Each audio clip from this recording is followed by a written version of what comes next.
ಭಾರತದ ಮೇಲೆ ಪಾಕಿಸ್ತಾನದಿಂದ ಬಿಗ್ಗೆಸ್ಟ್ ಸೈಬರ್ ಅಟ್ಯಾಕ್. ಸೇನಾ ದಾಳಿಯ ಬೆನ್ನಲ್ಲೇ ಸೈಬರ್ ಅಟ್ಯಾಕ್ಗೆ ಪಾಕಿಸ್ತಾನ ಬಿಗ್ ಪ್ಲಾನ್ ಒಂದನ್ನ ಮಾಡಿಕೊಂಡಿದೆ. ಭಾರತದ ಮೇಲೆ ಡ್ಯಾನ್ಸ್ ಆಫ್ ದಿ ಹಿಲರಿ ಅನ್ನುವಂತ ವೈರಸ್ ದಾಳಿಗೆ ಮುಂದಾಗಿರುವಂತದ್ದು.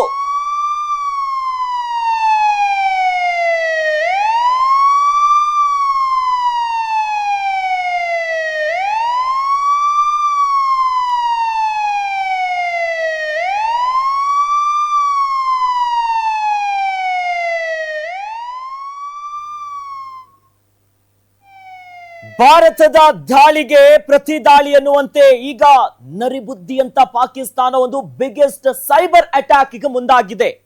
ಸೇನಾ ದಾಳಿಯ ಬೆನ್ನಲ್ಲೇ ಅಪ್ರಚೋದಿತವಾಗಿ ಗುಂಡಿನ ದಾಳಿ ಮಾಡ್ತಾ ಇದೆಯಲ್ಲ, ಇದರ ಬೆನ್ನಲ್ಲೇ ಸೈಬರ್ ಅಟ್ಯಾಕ್ ಗೆ ದೊಡ್ಡ ಮಟ್ಟದ ಪ್ಲಾನ್ ಮಾಡಿದೆ. ಭಾರತದ ಮೇಲೆ ಡ್ಯಾನ್ಸ್ ಆಫ್ ದಿ ಹಿಲರಿ ಅನ್ನುವಂತ ವೈರಸ್ ದಾಳಿ ನೋಡಿ. ಇದು ನಿಮ್ಮ ಮೊಬೈಲ್ಗೂ ಕೂಡ ಬರ್ಬೋದು ಪಾಕಿಸ್ತಾನದ ವೈರಸ್. ಎಲ್ಲೆಲ್ಲಿ ವಾಟ್ಸಪ್, ಫೇಸ್ಬುಕ್, ಟೆಲಿಗ್ರಾಮ್ ಮೂಲಕ ವೈರಸ್ ಅಟ್ಯಾಕ್ ಮಾಡುವಂತ ತಂತ್ರ. ಹಾಗಾದ್ರೆ ಏನಿದು ಪಾಕಿಸ್ತಾನದ ಈ dance of the Hillary virus ಅಂದ್ರೆ ಅದು ಹೇಗೆ ದಾಳಿ ಆಗುತ್ತೆ, ಯಾವ ರೀತಿಯಾಗಿ ದಾಳಿ ಮಾಡ್ತಾರೆ, ಈ ಸೈಬರ್ ಅಟ್ಯಾಕ್ ಹೆಂಗಾಗುತ್ತೆ? ಹಾಗಾಗಿನೇ ಎಚ್ಚರಿಕೆಯನ್ನ ವಹಿಸಬೇಕಾಗಿರೋದು ಡಿಜಿಟಲಿ. ನಮ್ಮ ವಾಟ್ಸಪ್, ಫೇಸ್ಬುಕ್, ಟೆಲಿಗ್ರಾಮ್ ಸೇರಿದಂತೆ ಡಿಜಿಟಲ್ ಪ್ಲಾಟ್ಫಾರ್ಮ್ಸ್ಗಳು, ಸೋಷಿಯಲ್ ಮೀಡಿಯಾಗಳು. ಹಾಗಾಗಿ ಏನಿದು ವೈರಸ್, ಯಾವ ರೀತಿಯಾಗಿ ಆಪತ್ತನ್ನ ತಂದು ಕೊಡುತ್ತೆ, ಎಂತ ಮಂತ್ರವನ್ನ ಹೊಂದಿಕೊಂಡಿದೆ? ಇದರ ಹೆಸರು dance of the Hillary virus ಅನ್ನುವಂಥದ್ದು. ಒಂದು ಕಡೆಯಲ್ಲಿ ಡ್ರೋನ್ ದಾಳಿ, ಕ್ಷಿಪಣಿ ದಾಳಿ, ಗಡಿ ಭಾಗದಲ್ಲಿ ಗುಂಡಿನ ಚಕಮಕಿ, ಕದನ ವಿರಾಮವನ್ನ ಉಲ್ಲಂಘನೆ ಮಾಡ್ತಿದೆ.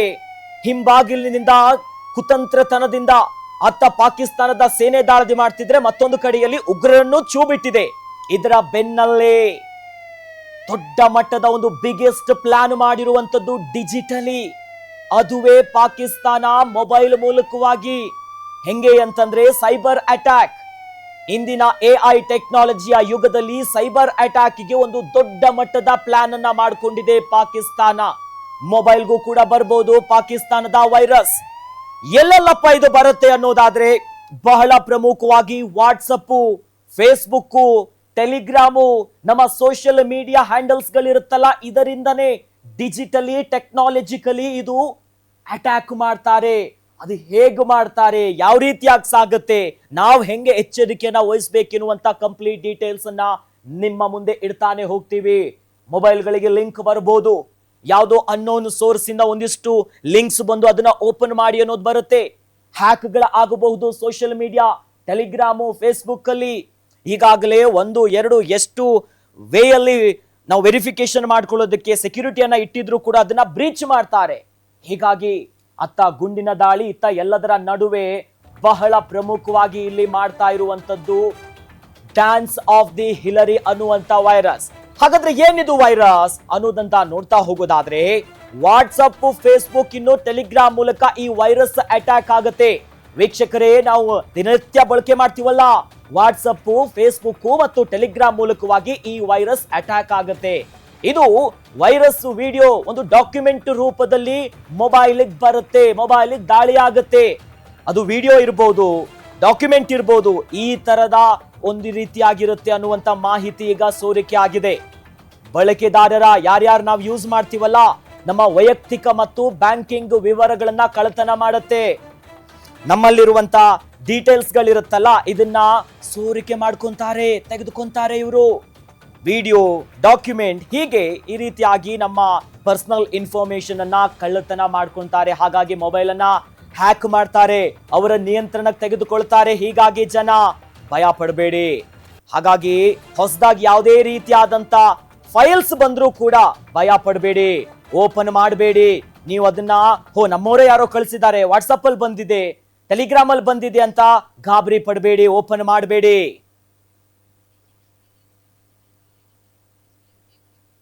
ಈ ಬಗ್ಗೆ ಹೆಚ್ಚಿನ ಡೀಟೇಲ್ಸ್ ಅನ್ನ ಪಡ್ಕೊಳ್ಳೋಣ. ನಮ್ಮ ಡಿಜಿಟಲ್ ಎಡಿಟರ್ ದಿಲೀಪ್ ನಮ್ಮ ಜೊತೆ ಜಾಯ್ನ್ ಆಗ್ತಿದ್ದಾರೆ.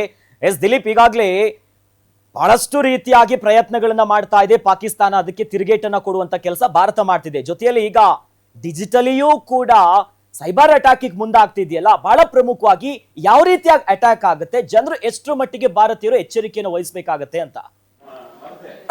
ನೋಡಿ ಅಖಿಲೇಶ್, ಸಾಮಾನ್ಯವಾಗಿ ಇವಾಗ ನಾವೇನು ಮಾಡ್ತೀವಿ, ಮೊಬೈಲ್ಗಳನ್ನ ಬಳಸ್ತೀವಿ. ಅದರಲ್ಲೂ ಆ್ಯಂಡ್ರಾಯ್ಡ್ ಮೊಬೈಲ್ ಆಗಿರ್ಬೋದು, ಯಾವುದೇ ಅಥವಾ iOS ಆಪಲ್ ಡಿವೈಸ್ ಆಗಿರ್ಬೋದು, ಯಾವುದರಲ್ಲೇ ಆಗಲಿ ಮೊಬೈಲ್ ಬಳಕೆ ಮಾಡುವಾಗ ಅದರಲ್ಲೂ ಸಾಮಾಜಿಕ ಜಾಲತಾಣಗಳಲ್ಲಿ ಫೇಸ್ಬುಕ್ಕಲ್ಲಾಗಿರ್ಬೋದು ಮತ್ತು ವಾಟ್ಸಪ್ಪಲ್ಲಾಗಿರ್ಬೋದು, ಯಾವುದೇ ಸಾಮಾಜಿಕ ಜಾಲತಾಣದಲ್ಲಿ ನಾವು ಹೊಸದಾಗಿ ಯಾರ್ದಾದ್ರು ಅನ್ನೋನ್ ನಂಬರಿಂದ ವೀಡಿಯೋಸ್ ಬಂದರೆ, ಅನ್ನೋನ್ ನಂಬರಿಂದ ಫೋಟೋ ಅಥವಾ ಡಾಕ್ಯುಮೆಂಟ್ ಫೈಲ್ಗಳು ಬಂದರೆ ನಾವು ಯಾವುದೇ ಕಾರಣಕ್ಕೂ ಅದನ್ನು ಓಪನ್ ಮಾಡೋದು ಇನ್ನೊಂದು ಮತ್ತೊಂದು ಮಾಡಬಾರ್ದು. ಯಾಕೆಂದರೆ ಈ ಒಂದು ಫೈಲ್ಗಳಲ್ಲೇ ಒಂದು ಟ್ರೋಜನ್ ರೀತಿಯಲ್ಲಿ ಈ ಒಂದು ವೈರಸ್ಗಳನ್ನು ಅಡಗಿಸಿಟ್ಟಿರ್ತಾರೆ. ಅವರು ಆ ವೈರಸ್ಗಳು ಬ್ಯಾಕ್ಗ್ರೌಂಡಲ್ಲಿ ಇನ್ಸ್ಟಾಲ್ ಆಗುತ್ತೆ.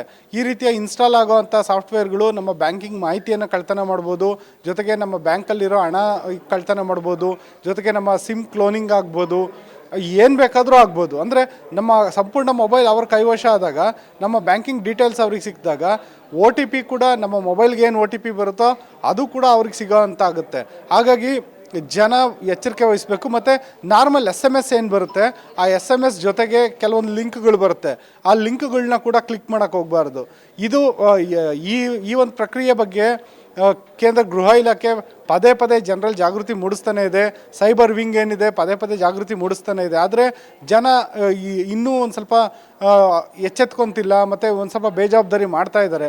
ಯಾವುದೇ ಕಾರಣಕ್ಕೂ ಅದರಲ್ಲೂ ಆಮಿಷ ಒಡ್ಡೋ ಅಂತ, ನಿಮಗೆ ₹1,00,000 ದುಡ್ಡು ಬಂದುಬಿಟ್ಟಿದೆ, ₹1,00,00,000 ಲಾಟ್ರಿ ಹೊಡೆದ್ಬಿಟ್ಟಿದೆ, ಆ ಥರ ಆಮಿಷ ಒಡ್ಡೋ ಅಂತ ಮೆಸೇಜ್ ಬಂದಾಗಲೂ ಕೂಡ ಜನ ಎಚ್ಚರಿಕೆ ವಹಿಸಬೇಕು. ಮತ್ತು ಏನಾಗುತ್ತೆ, ಮೊಬೈಲ್ ಬಳಕೆ ಮಾಡೋದು ಎಲ್ಲರ ಕೈಲೂ ಮೊಬೈಲ್ ಇದ್ದೇ ಇರುತ್ತೆ. ಈ ಮೊಬೈಲ್ಗಳೇ ಸೈಬರ್ ಚೋರರ ಅಸ್ತ್ರ ಆಗಿರುತ್ತೆ. ಮತ್ತು ಈ ಸೈಬರ್ ಕಳ್ತನ ಅನ್ನೋದೇನಿದೆ, ಭಾರತ ಪಾಕಿಸ್ತಾನದ್ದು ಇವಾಗೇನು ಯುದ್ಧದ ಸನ್ನಿವೇಶ ಇದೆ ಈಗ ಮಾತ್ರ ಅಂತಲ್ಲ, ಎಲ್ಲ ಕಾಲಕ್ಕೂ ಇರುತ್ತೆ. ಆದರೆ ಯುದ್ಧದ ಸನ್ನಿವೇಶ ಏರ್ಪಟ್ಟ ಸಮಯದಲ್ಲಿ ಇಂಥ ಒಂದು ಸೈಬರ್ ದಾಳಿಗಳಿಗೆ ಇನ್ನಷ್ಟು ಪುಷ್ಟಿ ಸಿಗುತ್ತೆ. ಎಷ್ಟು ಮಟ್ಟಿಗೆ ಅಂದರೆ ಸರ್ಕಾರಿ ವೆಬ್ಸೈಟ್ಗಳನ್ನೇ ಹ್ಯಾಕ್ ಮಾಡೋ ಅಂಥ ಕೃತ್ಯಕ್ಕೂ ಕೈ ಹಾಕ್ತಾರೆ. ಇದು ಬರೀ ಪಾಕಿಸ್ತಾನ ಅಲ್ಲ, ಚೀನಾ ಪ್ರೇರಿತ ಒಂದು ಹ್ಯಾಕರ್ಗಳ ಗುಂಪಿರುತ್ತೆ, ಅವು ಈ ಕೃತ್ಯನ ಎಸಗ್ತವೆ. ಮತ್ತು ಈ ರೀತಿಯ ಕೃತ್ಯ ಎಸಗೋರು ಯಾರು ಭಾರತದಲ್ಲಿರೋದಿಲ್ಲ, ಪಾಕಿಸ್ತಾನದಲ್ಲೋ ಚೀನಾದಲ್ಲೋ ಅಥವಾ ಬರ್ಮಾದಲ್ಲೋ ಎಲ್ಲ ಅಡ್ಕೊಂಡು ಕೂತಿರ್ತಾರೆ. ಇಂಥ ಒಂದು ಸೈಬರ್ ದಾಳಿ ಏನಿದೆ, ಆ ದಾಳಿನ ತಡೆಯೋದಕ್ಕೆ ನಾವು ಮಾಡಬೇಕಾಗಿರೋ ಮೊದಲನೇ ಕೆಲಸ ಏನಂದರೆ ಜಾಗೃತರಾಗಿರಬೇಕು. ಅನ್ನೋನ್ ನಂಬರಲ್ಲಿ ಏನೇ ಬಂದ್ರೂ ನಾವು ಅದನ್ನು ಓಪನ್ ಮಾಡುವಾಗ ಸ್ವಲ್ಪ ಎಚ್ಚರಿಕೆ ವಹಿಸಬೇಕು, ಮುನ್ನೆಚ್ಚರಿಕೆ ವಹಿಸ್ಬೇಕು ಅಷ್ಟೇ ಅಖಿಲೇಶ್.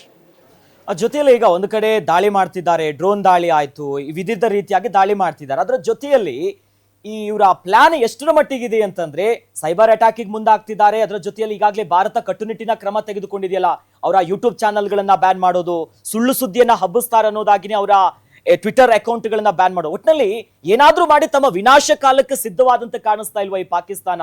ಒಂದಲ್ಲ ಒಂದು ರೀತಿಯಾಗಿ ಪ್ರಯತ್ನ ಮಾಡ್ತಾ ನೋಡಿ, ನೇರವಾಗಿ ಯುದ್ಧ ಮಾಡೋಕ್ಕೆ ಸಾಮರ್ಥ್ಯ ಇಲ್ಲದಲೇ ಇರುವಂಥ ಸಂದರ್ಭದಲ್ಲಿ ಈ ರೀತಿಯಾದಂತಹ ಒಂದು ಅಡ್ಡದಾರಿಯ ಮಾರ್ಗಗಳು ಸಹಜವಾಗೇ ಬರುತ್ತೆ. ಈ ಪಾಕಿಸ್ತಾನಕ್ಕೆ ಸದ್ದಿನ ಮಟ್ಟಿಗೆ ಆರ್ಥಿಕವಾಗಿ ಮತ್ತು ಇದರಲ್ಲಿ ಸೈನ್ಯದಲ್ಲಿ ಭಾರತವನ್ನು ಸರಿಸಾಟಿ ಮಾಡೋ ಅಂಥ ಹಂತದಲ್ಲಿ ಇಲ್ಲ ಪಾಕಿಸ್ತಾನ. ಹಾಗಾಗಿ ಈ ರೀತಿಯ ಅಡ್ಡದಾರಿಗಳ ಮೂಲಕ ಭಾರತವನ್ನು ಕುಗ್ಗಿಸೋಂಥ ಪ್ರಯತ್ನಗಳು ನಡೆಯುತ್ತೆ. ಮತ್ತು ಇದು ಇವತ್ತಿಂದೇನಲ್ಲ, ಈ ಹಿಂದೆ ಕೂಡ ಕೋಟಾ ನೋಟ್ಗಳನ್ನ ಭಾರತದಲ್ಲಿ ಚಲಾವಣೆಗೆ ತರೋದು, ಭಾರತದಲ್ಲಿ ಡ್ರಗ್ಸ್ಗಳನ್ನ ಒಂದು ಕಳ್ಳಸಾಗಣೆ ಮಾಡೋದು, ಅದರಲ್ಲೂ ಪಂಜಾಬ್ ಗಡಿಯ ಮೂಲಕ ಡ್ರಗ್ಸು ಭಾರತಕ್ಕೆ ಎಂಟ್ರಿ ಕೊಡುತ್ತೆ. ಇವೆಲ್ಲ ಕೃತ್ಯಗಳು ಕೂಡ ಏನಂದರೆ ಭಾರತವನ್ನು ಆಂತರಿಕವಾಗಿ ಕುಗ್ಗಿಸುವಂಥ ಪ್ರಯತ್ನಗಳು. ಜೊತೆಗೆ ಭಾರತದಲ್ಲಿ ಬೇರೆ ಬೇರೆ ನಕ್ಸಲೈಟ್ ರೀತಿಯಾದಂತಹ ಏನೊಂದು ಸರ್ಕಾರದ ವಿರುದ್ಧ ಇರ್ತಾರೆ ಅಂಥವ್ರ ಕೈ ಜೋಡಿಸೋದು, ಇವೆಲ್ಲ ಕೂಡ ನಡ್ಕೊಂಡು ಬರ್ತಾ ಇದೆ. ಅದು ಯುದ್ಧದ ಸಂದರ್ಭದಲ್ಲಿ ಇವೆಲ್ಲದಕ್ಕೂ ಇನ್ನಷ್ಟು ತೀವ್ರತೆ ಸಿಗ್ತಾ ಹೋಗುತ್ತೆ. ಮತ್ತು ಸಂಘರ್ಷದ ಸಮಯದಲ್ಲಿ ಹೆಂಗಾದರೂ ಮಾಡಿ ಒಂದು ದೇಶವನ್ನು ಕುಗ್ಗಿಸ್ಬೇಕು, ಅದು ನೇರವಾಗಿ ಆಗ್ದಲೇ ಇದ್ದರೆ ಹಿಂಬಾಗಿಲ ಮೂಲಕ ಮಾಡೋಣ ಅನ್ನೋ ಪ್ರಯತ್ನದ ಒಂದು ಭಾಗ ಇದು ಅಖಿಲೇಶ್. ಎಸ್, ಒಟ್ಟಿನಲ್ಲಿ ಈಗ ಹೇಗಾದ್ರೂ ಮಾಡಿ ಭಾರತಕ್ಕೆ ಏನಾದ್ರೂ ಮಾಡ್ಲೇಬೇಕೆನ್ನುವಂತ ನಿಟ್ಟಿನಲ್ಲಿ ಒಂದಲ್ಲ ಒಂದು ಪ್ರಯತ್ನ ಮಾಡ್ತಾ ಇದೆ.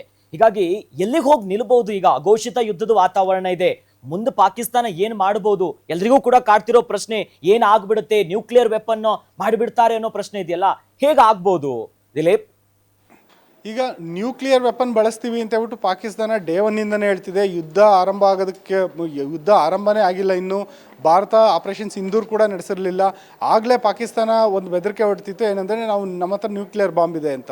ಯಾವತ್ತು ಈ ನ್ಯೂಕ್ಲಿಯರ್ ವೆಪನ್ ಅನ್ನೋದೇನಿದೆ ಅದು ಕೊನೆಯ ಅಸ್ತ್ರ ಆಗಿರುತ್ತೆ, ಅದು ಮೊದಲ ಅಸ್ತ್ರ ಆಗಿರೋದಿಲ್ಲ. ಮತ್ತು ಭಾರತ ಯಾವತ್ತೂ ನಾವು ಯುದ್ಧವನ್ನು ಕೂಡ ಪಾಕಿಸ್ತಾನ ಜೊತೆ ಇದುವರೆಗೂ ಮಾಡಿರೋ ಯುದ್ಧ ಆಗಿರ್ಬೋದು, ಚೀನಾ ಜೊತೆ ನಡೆಸಿರೋ ಒಂದು ಯುದ್ಧ ಆಗಿರ್ಬೋದು, ಯಾವುದನ್ನು ಕೂಡ ಭಾರತ ಆರಂಭ ಮಾಡಿಲ್ಲ. ಯಾವಾಗ ಪಾಕಿಸ್ತಾನ ತಾನೇ ಕಾಲ್ಕೆದರಿ ಯುದ್ಧಕ್ಕೆ ನಿಲ್ಲುತ್ತೋ ಆಗ ಭಾರತ ತನ್ನ ಆತ್ಮರಕ್ಷಣೆಗೋಸ್ಕರ ಭಾರತ ಯುದ್ಧಕ್ಕಿಳಿದಿದೆ ಮತ್ತು ಎಲ್ಲ ಯುದ್ಧದಲ್ಲೂ ಗೆದ್ದಿದೆ. ಈ ಒಂದು ಹಂತದಲ್ಲಿ ಪಾಕಿಸ್ತಾನಕ್ಕೆ ಈಗ ಒಂದು ನಡುಕ ಇರೋದೇನೆಂದರೆ, ಈ ಆಪರೇಷನ್ ಸಿಂಧೂರ್ ಮತ್ತೆ ಕಂಟಿನ್ಯೂ ಆದರೆ ಪಾಕಿಸ್ತಾನ ಏನಾದರೂ ಏಕಪಕ್ಷೀಯವಾಗಿ ಯುದ್ಧಕ್ಕೆ ಅಂತ ಬಂದಾಗ ಮತ್ತೆ ಸೋಲೋದು ಖಚಿತ. ಈ ರೀತಿ ಸೋಲಿನ ಒಂದು ಮುಖಭಂಗವನ್ನು ಎದುರಿಸಬಾರ್ದು ಅನ್ನೋ ಕಾರಣಕ್ಕೆ ಭಾರತ ಒಂದು ಸ್ವಲ್ಪ ಭಯದಲ್ಲಿರಲಿ ಅನ್ನೋ ಕಾರಣಕ್ಕೆ ತನ್ನ ಹತ್ರ ನ್ಯೂಕ್ಲಿಯರ್ ಬಾಂಬ್ ಇದೆ ಅಂತ ಪದೇ ಹೇಳ್ತಿದೆ. ಆದರೆ ನ್ಯೂಕ್ಲಿಯರ್ ಅಣ್ವಸ್ತ್ರ ಒಂದು ಪ್ರಯೋಗ ಮಾಡೋದು ಅಷ್ಟು ಸುಲಭದ ವಿಚಾರ ಅಲ್ಲ. ಈ ಒಂದು ವೇಳೆ ಪಾಕಿಸ್ತಾನ ಅಣ್ವಸ್ತ್ರ ಪ್ರಯೋಗ ಮಾಡೋದಕ್ಕೆ ಮುಂದಾದರೆ, ಒಂದು ಪ್ರಯತ್ನ ಮಾಡಿದರೆ ಸಾಕು, ಜಾಗತಿಕ ಮಟ್ಟದಲ್ಲಿ ಪಾಕಿಸ್ತಾನ ತುಂಬ ದೊಡ್ಡ ಏಟುಗಳನ್ನ ತಿನ್ನಬೇಕಾಗುತ್ತೆ. ಹಾಗಾಗಿ ಅಣ್ವಸ್ತ್ರ ಸಮರ ಅನ್ನೋದು ಈ ಭಾರತ ಮತ್ತು ಪಾಕ್ ನಡುವಿನ ಈ ಒಂದು ಸಂಘರ್ಷ ಸಮಯದಲ್ಲಿ ಸದ್ಯಕ್ಕೆ ತುಂಬ ದೂರದ ಮಾತು ಅಂತ ಹೇಳ್ಬೋದು. ಅಖಿಲೇಶ್, ಎಸ್, ಧನ್ಯವಾದಗಳು ದಿಲೀಪ್ ತಮ್ಮೆಲ್ಲ ಮಾಹಿತಿಗೆ.